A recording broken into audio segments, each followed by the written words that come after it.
Are you ready to turn your potential into performance? If so, you're in the right place. This is the Coach Bru Show, and here's your host, John Brubaker. Hey everybody, welcome to the show. I have a very special guest today that we're talking to. I am joined by Sarah Crim, who is the executive director of an organization called Jab Cares, which is the philanthropic arm of the Josh Abbott Band, who you will learn more about momentarily. Mm-hmm. And Sarah is a 2006 graduate of Texas Tech University. Reckham, Sarah, and she got her master's in communication studies in 2012. Sarah, welcome. How are you? I'm great. How are you, Coach? Good awesome. To see you. Yeah, this is a long time coming. We've been trying to reschedule, and make our calendars work. Thanks for carving out time today. Sure, yeah, and it's a great day. I'm here in Dallas. It's like a rare, somewhat still cool day. So I think all the rescheduling has been worth it. Excellent. You got a great view behind you. Tell us exactly where you are. It's kind of a neat concept. I am at Watermark Church in Dallas, and this is their community center. So they open it up to the public. They've got a coffee shop and this huge kind of office setup in the downstairs area. So they do some good conversion of bringing people in and trying out the church that way, and make it, just feel like it's user friendly, so people don't feel so intimidated maybe trying out the church on Sunday. You had me at coffee. Exactly. Awesome. So just kind of frame the conversation, everybody. The reason I wanted to bring Sarah on the program was, besides the fact she's possibly the most hilarious person I've ever met, is also just the work that she's doing is, it's unique, because the Josh Abbott Band is a independent Texas country band. Mm-hmm. And they've got a absolutely rabid fan base and following that's really nationwide and international. And typically you see bands, organizations, companies create a private foundation, and they just sort of throw money, at a couple causes that maybe they're fond of, and I think everyone sort of has their favorite charities they like to donate to. For me, mine are cancer research and literacy for kids. But the Josh Abbott Band does something a little different than most bands. And what it is they've created a nonprofit really to help their fan base, and also enable and empower their fan base to kind of pick and choose what charities are meaningful for them to want to get on board and all help together, which I think is important. And if you've listened to my message for any length of time, I'm a big believer in, don't just paint the picture. Let your audience, whether, you're a band, a company, a solopreneur, let your audience in and help paint the picture themselves. And I think that's a great example of what you guys are doing, Sarah. Could you talk to us just a little bit kind of about the genesis of Jab Cares and how that's become a wonderful extension of the band and the brand? Sure. So we actually, probably about 4 years ago, we had just gotten on a label with Warner, and we were pushing a new EP, 5 songs, really fun, really not necessarily just geared towards college, but a couple songs that were reminiscent of that. And so the management team, this is actually before I worked for Josh, but the management team thought it would be really fun to engage students. And of course, we've got a natural relationship with Texas Tech. So we reached out to the Rawls College of Business and asked them, hey, let's work on something with you guys. Let's, see what we can come up with. And so they basically gave us a senior capstone marketing class that one of their senior projects was creating some type of a campaign that would create organic growth for this EP.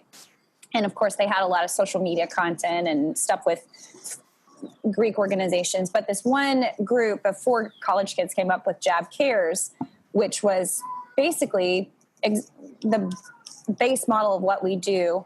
And that was the band plugging in with different causes. So their original idea was it would be us plugging in with the Greek and Panhellenic organizations and then utilizing their philanthropic causes that they give away to. So they kicked it around, gave the idea. Josh loved it. And he kept saying, I really want to do this. Like, I want this to be a thing. And a lot of other people in the music have their own, of course, their own charities, their own organizations. Sure. And so I worked with the management team for about almost 2 years.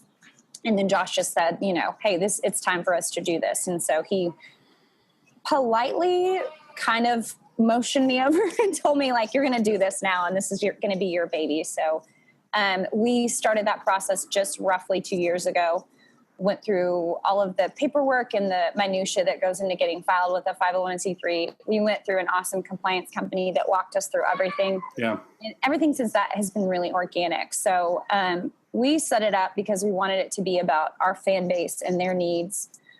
What you were saying, there's a lot of people that serve specific causes. But we wanted, if there was, if we're only serving public, doing public servants or education or cancer, and we have a fan who has a disability, a physical disability, they need a wheelchair ramp built. We don't want to be limited and not able to give that money to them. So we set it up to where we can kind of give money to whoever we want to. And I think that has served, in terms of our kind of our heartbeat and our base, that's really served us the best. Absolutely. And it's kind of funny you mentioned the word heartbeat, because when I look at your logo, what do we see? For those people who aren't aware of it, tell us about the logo. The logo is, I'm trying to remember, is it the guitar with heart compressed in it? I haven't looked at it in a minute. Yeah. So, and we wanted something that was we kicked around like just Jab Cares, but we're like, it needs to be not too literal, but if someone jumps onto the Jab Cares site that doesn't listen to the Josh Abbott Band, sure, we want them to know we're affiliated with music. So we went with something pretty literal that speaks to who we are and kind of what we're trying to do. And I'll post an image of the logo with your permission. Sure. Yeah. It's a guitar underneath the words Jab Cares, and it has a heart in the center of it. Right in the middle of it. Yeah. So when you mentioned the term heart-centered approach, like that's immediately what I thought of. Like, that's the perfect logo. Yeah. Wow.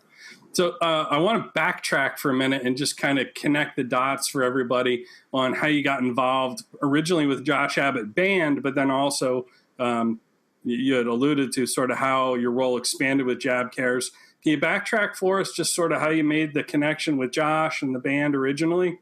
Yeah, Josh and I went to Texas Tech at the same time, and he was my waiter at Stella's, which is for college kids, it's a pretty upscale Italian food restaurant. So me and some of my college roommates, our youngest roommate turned 21, so we thought we'd go get a really highfalutin cocktail. I think it was like a cranberry vodka. That's highfalutin for college, Yeah. It ain't Lone Star beer. Yeah, or well, whatever, Yeah. So we went to Stella's and had dinner, and Josh was our waiter, and he just was, of course, like super charming, engaging. We all had a great time that night.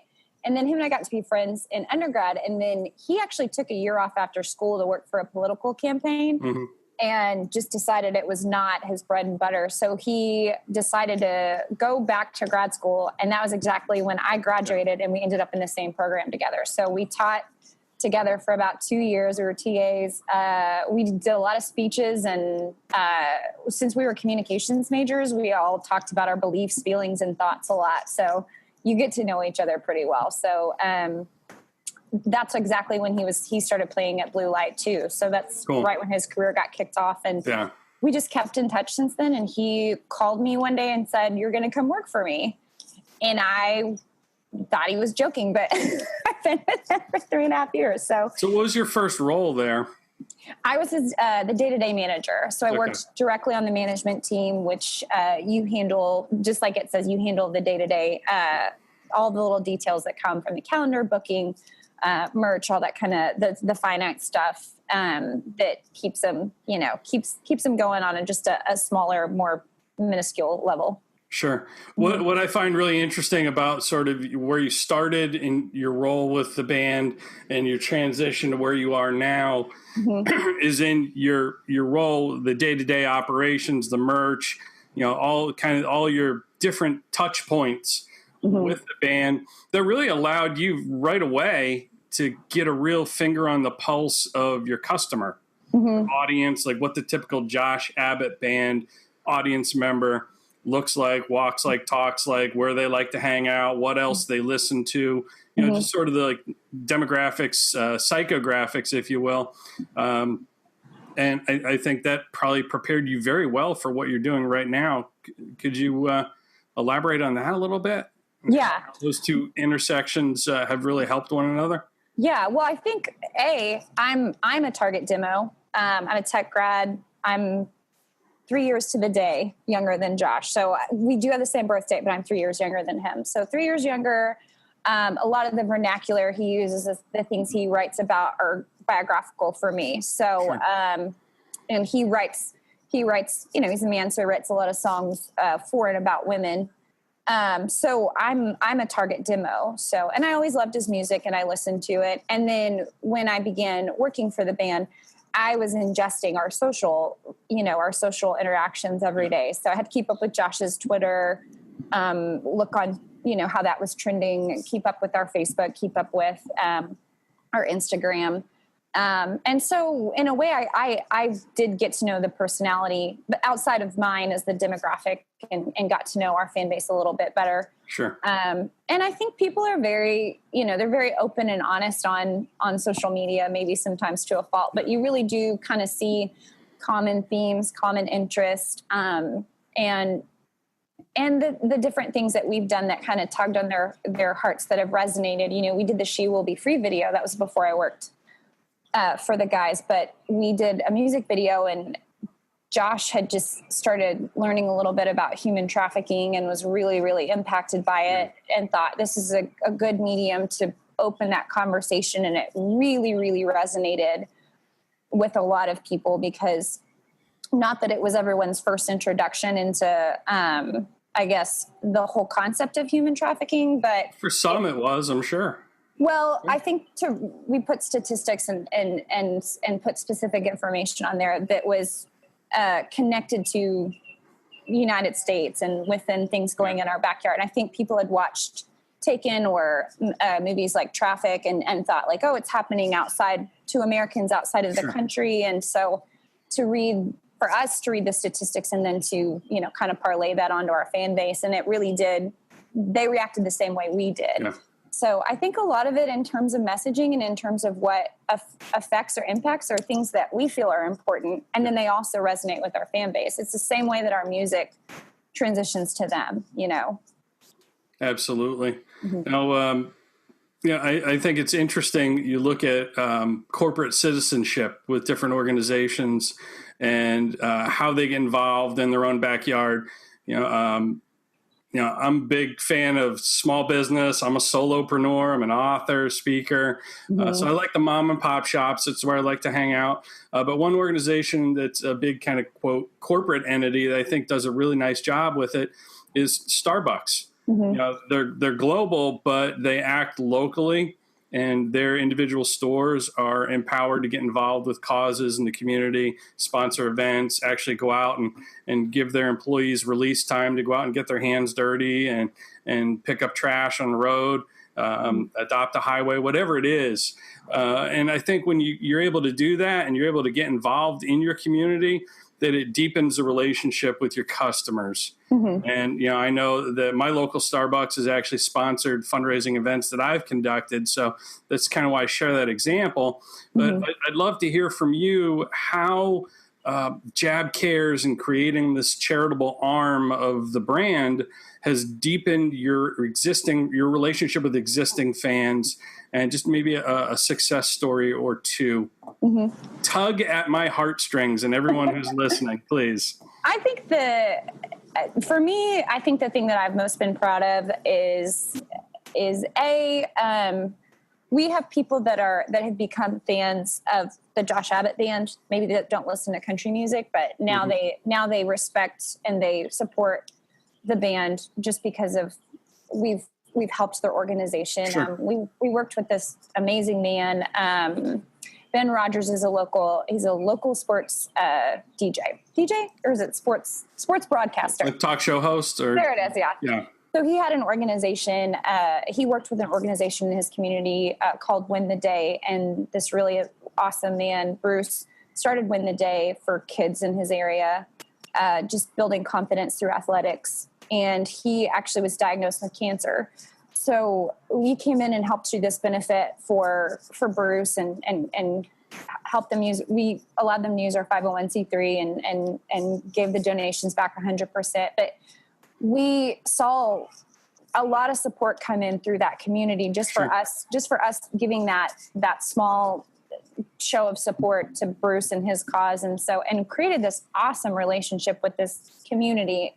They're out in Salina, which is just north of Dallas. But that's just a side effect. Like we're not doing it to build that fan base, but it is a really awesome side effect that comes along with just trying to help people. And then I think Harvey is probably by far the most, that's the most I've been impressed with, just Josh and his desire to go help people. He before we even got organized, I think it was on Saturday before Harvey hit, he texted and was like, what are we going to do? How are we going to help people?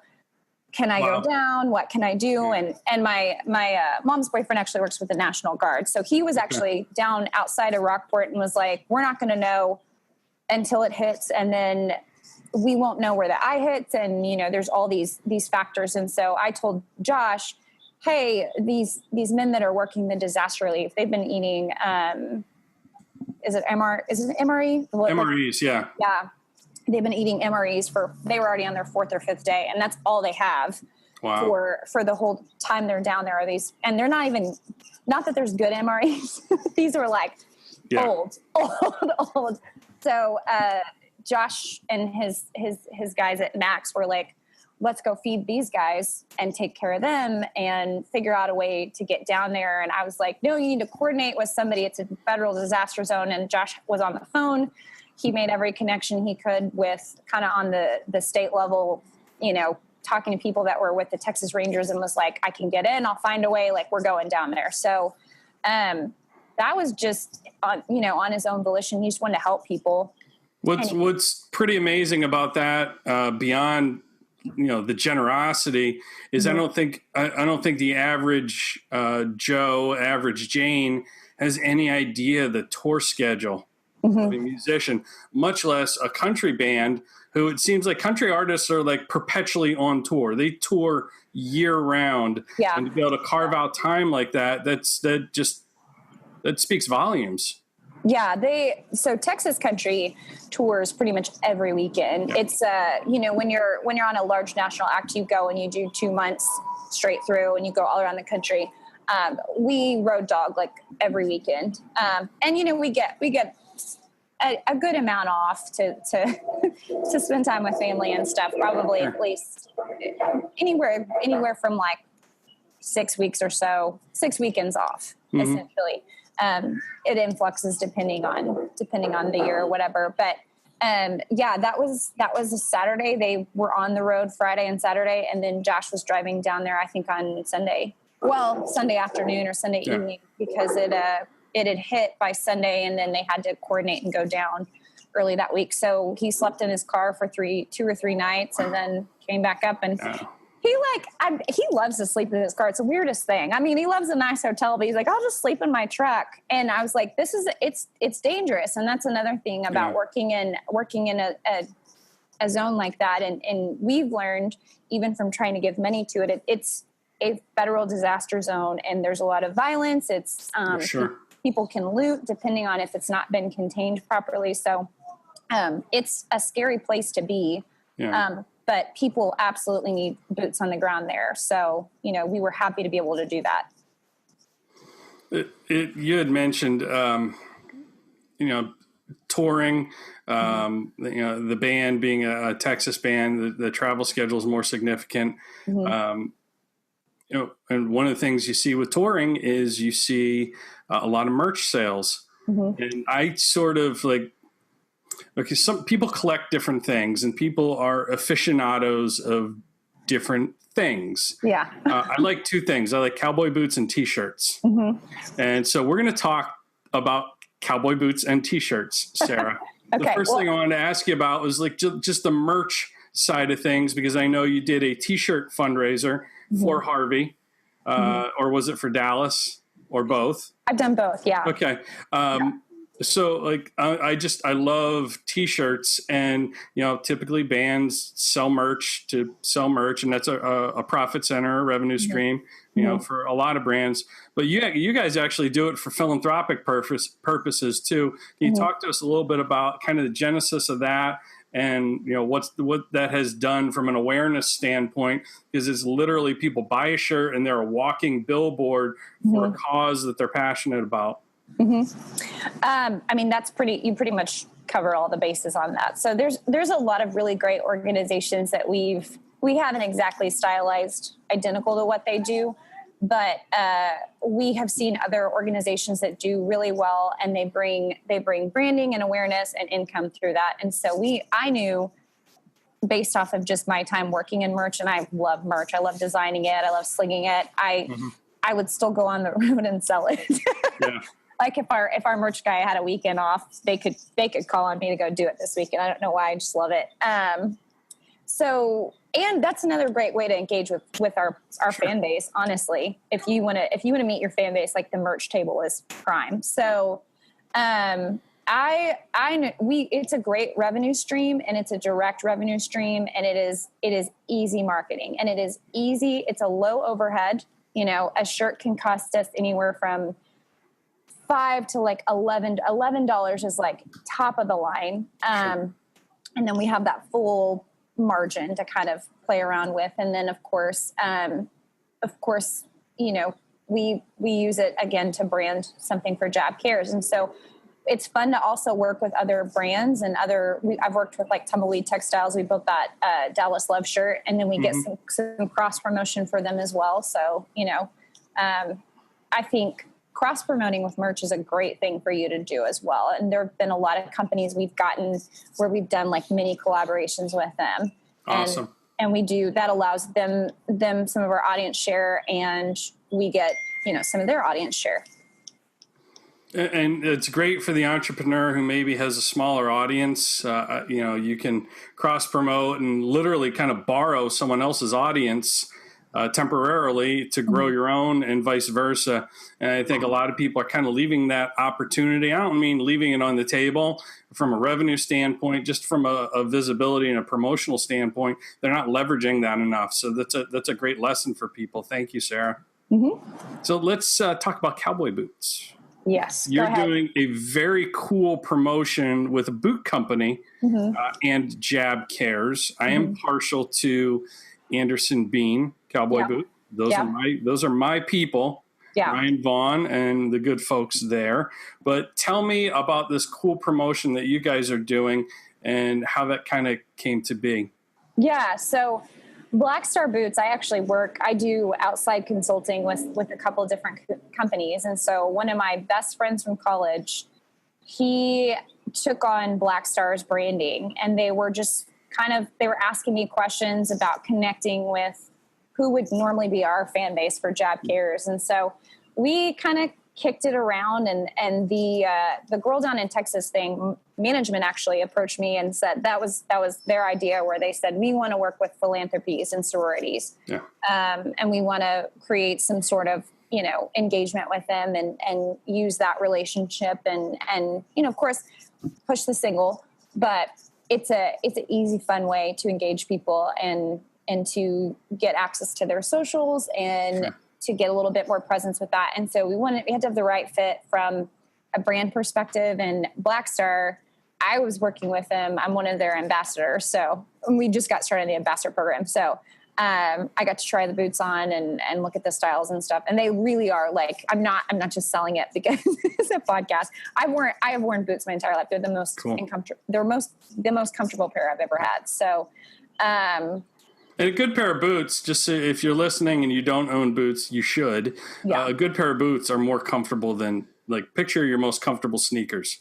good pair of boots, way more comfortable. Yeah. Well, my dad is a lifetime cowboy boot wearer. He's from South Texas, and, he rode, for those of you who don't live in Texas, you're going to think this sounds so stereotypical, but my dad rode bulls recreationally for about 2.5 years, and he worked ranches and was a hunter. And so he wore boots. That was his like off-duty shoe. Yeah. And when I kind of got turned out on them in high school because I thought country wasn't cool. And then in college, he bought me a pair. And I told him I was just surprised how comfortable they are. And he's like, Sarah, this is what ranchers wear every day. Yep. Like, they wouldn't be walking around on hard ground if this was bad for their shoes and their back. He's like, they have to be comfortable. They're not just stylish, they're functional. So, boots are actually very functional for those of you who they're not just a fashion statement. And good boots should be comfortable. You shouldn't have to wear them 40 times before you break them in. So, yeah. So Black Star Boots and Jab Cares, what exactly are you doing together? Mm-hmm. Because before you answer, I ask this because I love examples. Mm-hmm. Because personally, I believe your best ideas, whatever business or industry you're in, your best ideas are going to come from outside your industry. Mm-hmm. I look at what musicians do, particularly country artists who have the most direct fan to artist connection. I look at what they do as you're really the ultimate entrepreneurs, and your ability to kind of cross promote and expand your brand through your fans is tremendous. So I ask for these examples because I think people are going to really kind of get inspiration from it. Mm-hmm. One thing I've learned is that cross branding is really effective, and then bartering, which is a dirty word, I think, in our culture. But I have learned for myself as the director of Jab Cares, I have like a bunch of different assets that I have handy to me. Bartering and like being able to trade your businesses off to use each other for either business services or your socials. Like those are things that I think have kind of become, they just haven't been talked about in the mainstream, but I try to kind of barter my services as much as I can with other organizations, so that we can utilize their services as well. So, like I'm working with the Bowen Foundation this weekend, and I'm running their auction for them. And so in turn, they're going to make a small donation back to Jab Cares instead of paying someone to run that auction. So they can offload it to somebody who knows what they're doing. They know I'm going to handle it with care, and that I'll take care of, Wade's family. And instead of just paying a random person or, figuring out a stranger to come run it, or paying the auction company, even more money, we'll just give money back to Jab Care. So, everybody wins. Yeah. Everyone wins in that deal. Yeah. Yeah. So if you're just hiring someone out, the ultimate winner is whoever you hired. Yeah. But you can barter and create a synergy. Everybody wins. That's great. Yeah. And that's where my brain works really well, is trying to, and that's why keeping a really good, solid network is important, because you can always call on people, to use their services. And I think another thing is to not be afraid to do stuff for free from time to time, not because I think you want to manipulate people or use that, but I think every now and then I'll help people with an event or with their marketing or with their branding or something, just because, it's good for our brand as Jab Cares for me to be, assisting other people and to show that we have concern for other organizations outside of ours. But it creates a really good partnership with people who know that, that they can depend on you, and that, you can utilize them as well. So, and that's something I've kind of, that's a niche I found for myself in this organization. So 2 things real quick. Are you going to be doing the auction next year for the Bowen Foundation?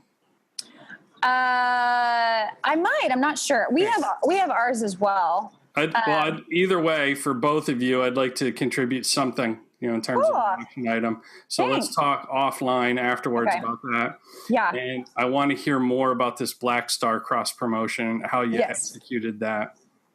So Black Star, essentially, they were the underwriter for the event. And so the big trade was that they wanted to have access to that audience. You know, they sell women's boots. And so they're like, you're our fan base is, or our customer base is who we want your fan base. And so it's promoted as the Black Star Girls Down in Texas promotion. And so they got the naming rights. Cool. Yeah. And so on the back end, we've already kind of decided the winner on that. On the back end, we're figuring out ways to create like face-to-face interaction with the boots, engagement.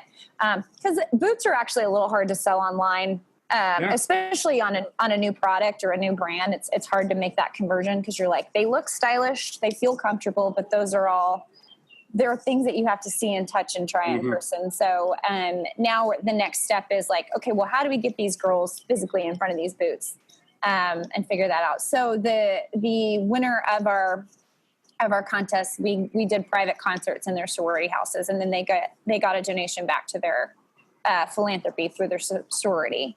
And then we were allowed to, you know, they pushed and promoted the contest was that the girls had to push and promote and make their own video using Jab Cares and using Girl Down in Texas. And so that gave access to everyone to these college socials, which are huge. So you're almost even crowdsourcing social media for the promotion too. Yeah. Which is kind of, to me, that's the genius of that. Well, yeah. And I always tell people, because I dabble a little bit in online marketing, and people are always like, you gotta buy, you know, let's promote this, let's push it. And I'm like, it's great, but impression is one impression. So that means that one person looked at that ad. If you can get people to share, average person has, I don't know what, I'm going to assume like at least 500 friends on Facebook. You get someone to share something or like something or tag in, that's that number times 500. So, you know, us putting a video out where it's 200 girls in a sorority and they're pushing and promoting through their socials, those girls have thousands of friends. Like the number. So 200 times 1,000, folks. You do the math, right? Yeah. So, well, it's just crazy how many built-in followers people have around that age now. Like my age bracket, we're like, oh, if we're up to 1,000, we're doing really good. And a lot of college girls are at like 6,000. So it's crazy. And my age bracket, it's kind of like too old for Snapchat, too young for Life Alert. Yeah. So, I think I'm too. I did Snapchat for a while, and I was like, oh, it's just another thing to keep up with. It's a lot. It's crazy.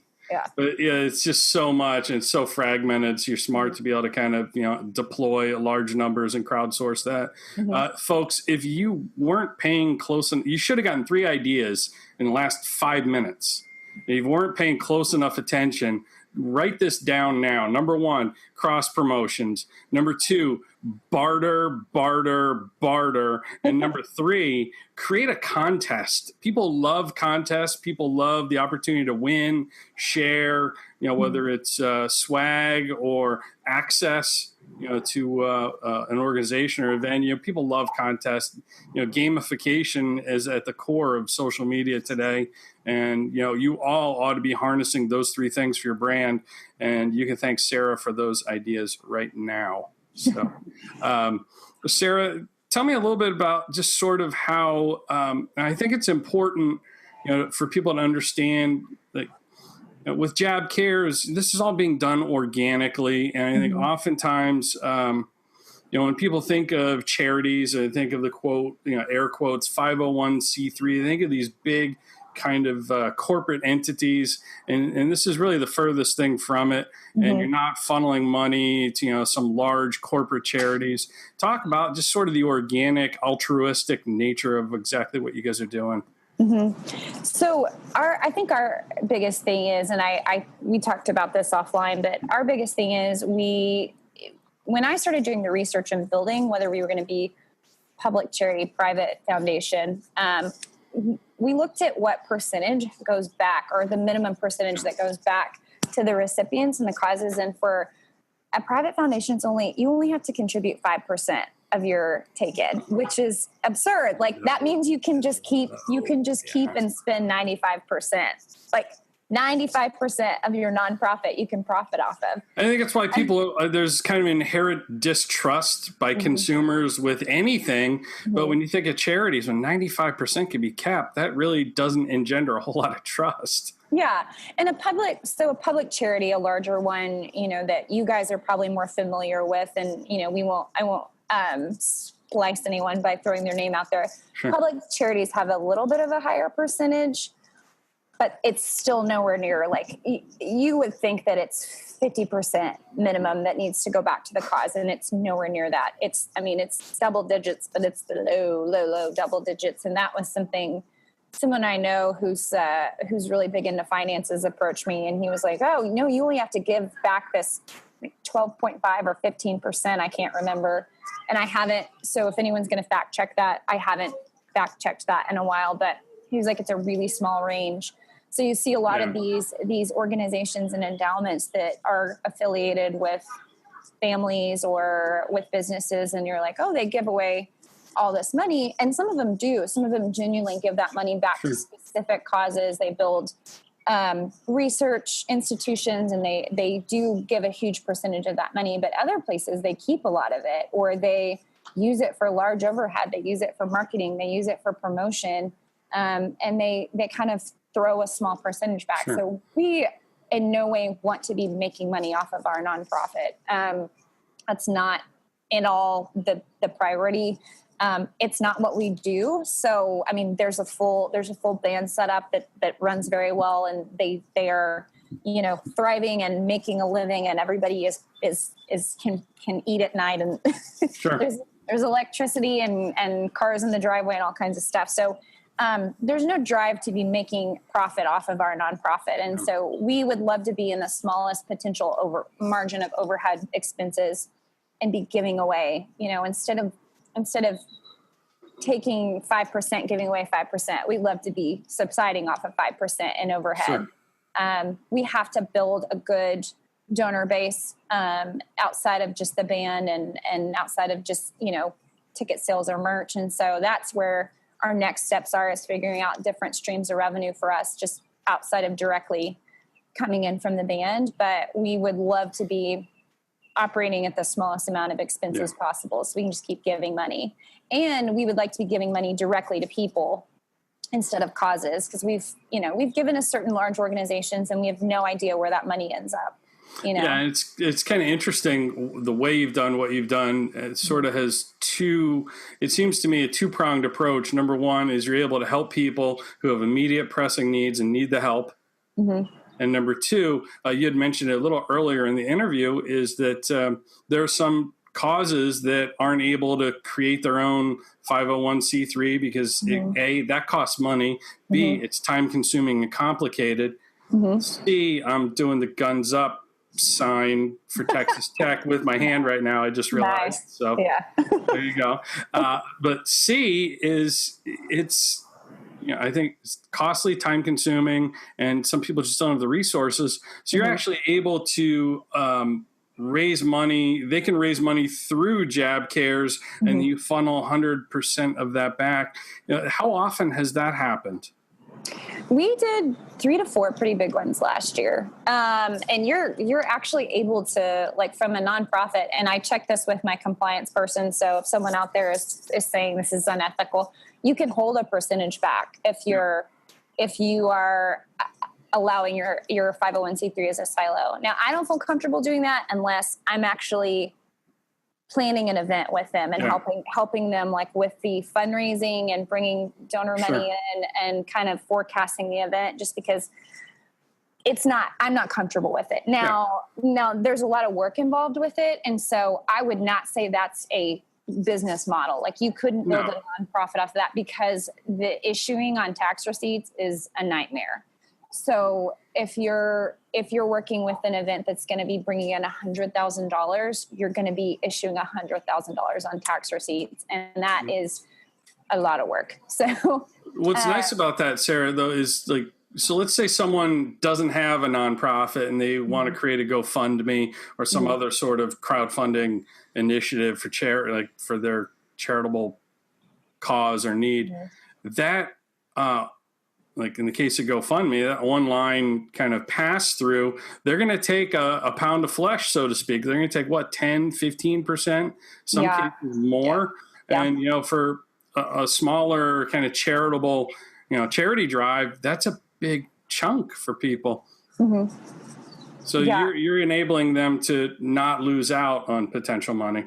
Yeah. Well, and then it's still a percentage of that event is still going towards a nonprofit, because the money goes to us. We're a 501c3. Mm-hmm. So it's still going to a good cause. It's just, you're changing, it's 6 in one hand, half a dozen in the other. You're just changing where that money is going to, and I had this conversation with someone I know, with event planning, because I've done event planning off and on for 10 years. And so I was talking to them about helping with nonprofit event planning. And I'm like, you're going to have to pay, if you bring in an outside resource, you're going to have to pay 15, 20% of your take home to an individual or to a company. And so I'm like, I would rather give that money to another charity. Sure. And I think that's a sustainable business model, honestly. Yeah, absolutely. And for all the right reasons too. So I think intent is such a big part of all of this, mm-hmm. Just kind of measuring people's intent and goodwill. What has creating this nonprofit and, painting your fans into the picture, letting them help paint the picture in terms of what they want to support. And what has that done just kind of from a social equity standpoint for you mm-hmm. and the band as an organization? Mm-hmm. I think it really differentiates you from many others who do what you guys do. Yeah, I think it's kind of it's twofold. So I would answer that in layers. I think on one hand, it is great that people equate us with wanting to be kind of humanitarians and mm-hmm. helping people. But there's the other side where we feel like we can't help everyone. And sure. and I hate that limitation of feeling like, there's a family that'll reach out and they have a funeral service they can't afford, or a family that reaches out and needs, money for cancer treatment. And so there's such a vast need just within our fan base, when we have in the scope of the world, we have a great set of fans and a good number. But like when you think in terms of, the impact, the social impact it has on it, we just feel like it's just a drop in the bucket sometimes, sure. where it's like, especially around the holidays where all these causes come up and you just want to give money to everybody. So we have to prioritize that in a way. And sometimes it's just the time that someone reaches out to us and we're like, yeah, perfect. We've got the finances. We've got, nothing on the horizon that's about to chip away a huge chunk of time or money. And so, mm-hmm.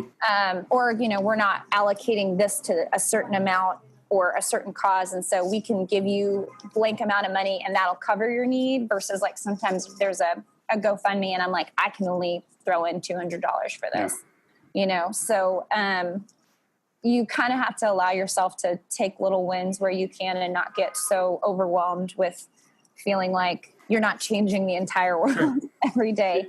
Yeah, I think the technical term for that I learned is it's called the empathy telescope, mm-hmm. which is kind of an interesting thing. Mm-hmm. And so if you ever watch the Sarah McLachlan ASPCA commercials. Yikes. In the arms of an like that, those commercials. You went dark on that. Yeah, but here's my point, and this should be reassuring for you and everyone listening, is they're very intentional about how they the visuals, the optics mm-hmm. of it. They always show you one dog. Yeah. It's got like 3 legs and it looks sad and it's in a cage. Shaking. And then they'll split the camera over to another kennel that has the little shaking, trembling little dog, but it's never like a full kennel of all these hundreds of dogs. Mm-hmm. It's one at a time, mm-hmm. because we feel like if we see, so there's an entire, country of starving children in Africa, and this is another commercial, mm-hmm. I think it's Feed the World or whatever it is. They always show you one child at a time because mm-hmm. we don't feel like we can make a difference. I can't, out of pocket feed an entire village, but I can, for the cost of a cup of coffee, feed a child 3 meals a day. Sure. Or I can help one animal by rescuing one pet. And so as you're looking at Jab Cares and people who are listening and helping serve their community, if you feel like you don't make a difference because it's, there's 7.6 billion people on planet Earth, you just kind of remember that empathy telescope, because we all really do make a difference in our little corner of the world. So I think that's the beauty of what you're doing is it's giving a time, energy, and also resources. What would you recommend? I love to ask the question. I think this is the $1 million question for anybody. What do you know now that you wish you knew when you got started with Jab Cares? And I ask that because I think people are looking for next steps or how they can get started. What would you recommend people avoid? Like, what do you know now that you wish you'd have known back then? I know back then's only 2 years ago, but there's a learning. Yeah. No, in terms of a startup of a new business, 2 years feels like a decade. Yeah. It's like dog years. It's like 14. Oh, have mercy. Yeah.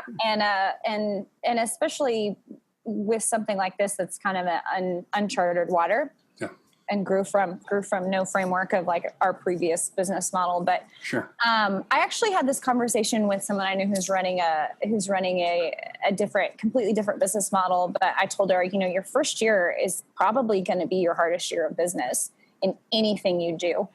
There's some people that they strike it and that first year goes and it's seamless. But I think if you brace yourself and expect on the front end, like, this is going to be the hardest I've ever worked doing something, and expect to put in the work, expect criticism, expect pushback.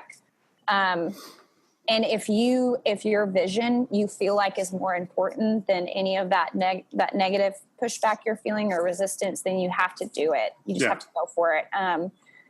Another thing I think people... And that's why it'll work, if your vision is bigger than the negativity. Yeah. And I think another thing I've learned working outside of a corporate model, and this is not necessarily a misconception I had, but it's something I would put a precedent on other people. Like, working for yourself or working for a nonprofit is not going to be less work. So if you're working for the man right now and you think, I just want to run my own company so I can go play golf and so I can keep my own hours and so I can work 20 hours a week, then don't work for yourself unless you're 7-8 years vetted in what you do, or you're following someone else's business model. You're going to be putting in more hours than anyone puts in. You're going to be working harder than other people are working because you're doing something other people aren't doing, and you're trying to create something that's not already there. So when you're creating something from thin air, you have to really just pull yourself up from your bootstraps on it. And you have to push through. It can't be, you can't have 10 days in a row feeling sorry for yourself or letting yourself get kicked down. It's you have to it's no, move on, pivot, go to a yes, keep going till you find yeses. And that's anything we've done in terms of working with our tournament or building silos of different types of income. It's you have to, it's like a jackrabbit, you hit a no and you turn, it'll bounce around like this. So you have to stay flexible. And I think the most important thing my dad always told me was, it's important to have goals, and stick with your goals, but be flexible on your plans. So I think a lot of times we organize in our mind, I want blank to happen and I want it to happen this way. And I don't think the means are as important as the ends a lot of times. So set your goals and be flexible by the means with which you get to them, and allow yourself a little bit of time, away from that goal, instead of, if you don't hit your cash mark in 3 years, it's okay. You'll hit your cash mark eventually. Sure. I think you touched on something very important, and it's that, the first year is always the toughest year in anything. Mm-hmm. And if you hit one out of the park in your first year, you're probably a unicorn. That's not normal. It doesn't happen. Yeah. And you actually ought to be very nervous about that, because you caught lightning in a bottle early. Mm-hmm. And you should not expect that to happen in year 2, year 3, year 4. Mm-hmm. So be very careful about that. I love your comment of no, move on, pivot, get to yes. And I think that's great advice for everyone. Mm-hmm. if you had to, someone is listening to this and they want to either deepen their commitment to, whether it's a nonprofit or a foundation they've started, or perhaps they want to start their own. What do you think is a good first step for somebody who's listening? I think nonprofit is the same thing as an effective business model, where you think, what is something I care about that's either not being done or could be done better? And I think that's where a lot of people inventors come up with these great inventions that are, I forgot. The movie Joy was based off of it's a real story of a woman who was a housewife who was like, this mop is terrible. So she made a mop that works and that, a woman who actually mopped would use. And so that's what makes a good inventor, what makes a good business model, and what makes a good nonprofit is, here's an area that's unserviced that is important to me, and it tugs on my heartstrings, so it's going to tug on someone else's heartstrings. Sure. And it's the same way where Josh writes a song that is autobiographical and it's reflective of how he feels. Mm-hmm. People hear it and they have that empathy, and it resonates with them directly. And nonprofit is the exact same way. It matters to you. It's going to matter to somebody else, Absolutely. I think that, we like tends to be attracted to like. We like people who sort of remind us of ourselves in many ways, whether it's, mutual interest or appearance or whatever it is. So you ought to be doing it for yourself. There should be an autobiographical quality to whatever you're doing, because that's kind of what sustains you through the adversity is you care about it and something you're passionate about. I've gotten involved in charitable endeavors that I wasn't passionate about, and it became a slog. It became work. It didn't fuel me or energize me. So that's great advice, Sarah. What's the worst piece of advice you ever got? And, how did you excel by kind of like going in the opposite direction of horrible advice you got? Oh gosh, that's hard to, did you want it to just be in terms of the music or a nonprofit, or just in general? Really in anything, because I think we can, there's so much we can learn from people. I'm just fascinated by you. And I asked that question because everyone always asks, what's your favorite quote? What's the best piece of advice you ever got? Right. I'm a big believer in whatever's, everybody else is doing, do the exact opposite. And I think we learn more from our failures, and we learn more from bad teachers or bad coaches or bad bosses than we really ever learn from the good ones. So what's the worst piece of advice you've gotten on anything, and how have you kind of taken that opposite approach with it? I think I've learned I'm a person that, and I used to not feel this way, but the older I get, the more someone tells me I can't do blank because of blank. Or because this is the industry and the industry is blank, and this is our fan base and our fan base is this. I have learned that breaking those barriers and opening those boxes is really where the most effective pieces come through. Yep. I think people would tell Josh, people don't want to hear you talk about human trafficking. They want to hear songs about beer and women and trucks and blah, blah, blah. And Josh would tell you, I don't think that's true at all. I think people want to hear things that are socially conscious, that is happening around their world and impacts them, and that is going to make them aware of the world that they're living in. So from working in different industries, I have learned oftentimes those are limitations that other people accepted from other people around them. And I've just kind of, outside of breaking rules and laws, I've just learned to ignore them and to rebuff them and to challenge them. And if people don't want to work, they don't want to work with me because I'm not working within their own parameters, then I just pick up my toys and I go elsewhere. Sure. Because I know a lot of people that don't do things because people have told them it won't work. Yeah. And I just think that that's a really antiquated way of thinking, Absolutely. And the music industry is a great example of that. There's a very definitive box in terms of what, kind of mainstream or traditional record label thinks is commercial appeal. Yes. And if you don't fit in it, you're not going to be a part of their world very long or any longer. And I just think that's short-sighted, because if you don't, what I have always said back as a coach and now as an executive coach, if you don't have a higher purpose than winning, you're never going to really win, truly win. So you really kind of spoke to that higher purpose and, being willing to blaze your own trail. which I think is so important. Sarah, I could talk to you all day. So what I'd love to do is I'd love to schedule a part 2 at some point. But in the meanwhile, what would be the best place for people to connect with Jab Cares and reach out to you directly? Probably our Facebook page, and it's just capital J, capital A, capital B, Cares. And we sometimes our Josh Abbott Band Facebook page will share in between. But that's where our fans engage the most. We have our biggest followership, and it's just more format friendly than some. We're on Instagram and all the other things, but I tend to think the content sharing and our interaction is best on Facebook. So that's where it's people. Thank you. And you should all absolutely go to Jab Cares Facebook page, buy yourself a really nice t-shirt. And if you're a lady, you could, or if you're shopping for a lady, you could get yourself a pair of Black Star boots. Yes, they are I'm not overselling how comfortable these are. I believe you. Yeah, it's like I think it's Bic crystal pen where it says "Writes first time every time," and that's like a Black Star boot. Like you can walk in it for days the first time you wear it. So, and cool. women know that's important. Oh, that is a unicorn of a shoe right there. Absolutely, Sarah. Thank you so much. I can't wait to follow up the conversation and schedule part 2 with you.